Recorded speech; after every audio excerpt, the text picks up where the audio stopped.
ప్రస్తుతం తెలంగాణలో చూస్తున్నారు కదా! రేవంత్ రెడ్డి పరిపాలనా విధానం మీకు ఏ విధంగా అనిపిస్తుంది? రేవంత్ రెడ్డి పరిపాలన బాగుంది. ఎందుకంటే పేద ప్రజలకి పేద ప్రజలకి అందుబాటులో పథకాలున్నాయి. కాబట్టి పేద ప్రజలకు అందుబాటులో పథకాలు అంటున్నారు కదా! మరి అదే పేద ప్రజలు మాకు అసలు పథకాలే అందట్లేదు అని చెప్తున్నారు. మరి మీరు ఏ కాన్ఫిడెన్స్ తోటి పేద ప్రజలకు అన్ని పథకాలు అందుతున్నాయి అంటున్నారు? ఆల్రెడీ మాది మారుమూల ప్రాంతం కుకలగూడూరు. అంటే మాది పెద్దపల్లి డిస్టిక్ వస్తది. అంటే చాలా మేము చూస్తున్నాం. ఇప్పుడు అంటే రూ. 500 గ్యాస్ అయినా గానీ, ఉచిత బస్సు గానీ, తర్వాత ఉచిత కరెంటు. ఇప్పుడు వస్తే సన్న బియ్యం గూడా అంటే 10 ఏళ్ల నుండెళ్ళి కేసీఆర్ ప్రభుత్వం ఉన్నప్పుడు దొడ్డు బియ్యం, ముక్కిపోయిన బియ్యం మామూలుగా కోళ్ళకు పోస్తే గూడా, పక్షులకు పోస్తే గూడా తినేటువంటి బియ్యం గూడా ఇచ్చారు.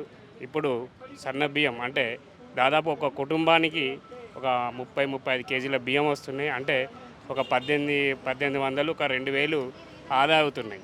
అంటే ఈరోజు 2 పూటల భోజనం చేస్తున్నారంటే రేవంత్ రెడ్డి అన్న సన్న బియ్యం పోయడం వల్లనే ఈరోజు అంటే పేదవాడి కడుపు నిండా భోజనం చేయగలుగుతుంది.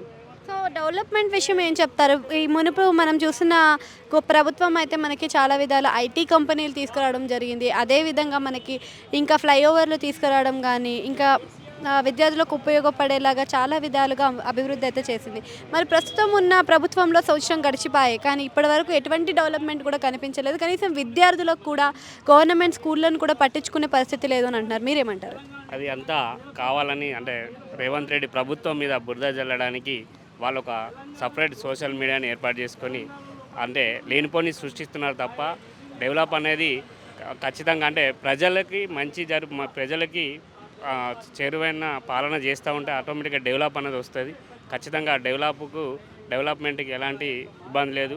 పోస్టింగ్ చూసినా కానీ గ్రూప్ 1, గ్రూప్ 2 పోస్టులు కూడా మన డిఎస్సి కూడా వెంటనే ఇచ్చేసి పోస్టులు కూడా ఇవ్వడం జరిగింది. అంటే 10 ఏళ్ల పాలనలో మనకు కనీసం ఒక గవర్నమెంట్ జాబ్ కూడా ఇచ్చిన దాఖలాలు లేవు. కానీ ఈ రేవంత్ రెడ్డి అన్న సర్కారు గవర్నమెంట్ వచ్చిన కాంచెల్లి చాలా అంటే చాలా మంచి పరిపాలన జరుగుతుంది.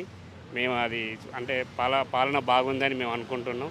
ఖచ్చితంగా ఇది ఆయనకు గిట్టని వాళ్ళు అంటే గవర్నమెంట్‌కు నచ్చని వారు ఎవరైతే ఉన్నారో వాళ్ళు కావాలని ఈ బురద జల్లడానికి ఇట్లాంటి కొంతమంది దుష్ట శక్తులను పెట్టుకొని ఇలా చేస్తున్నారని మా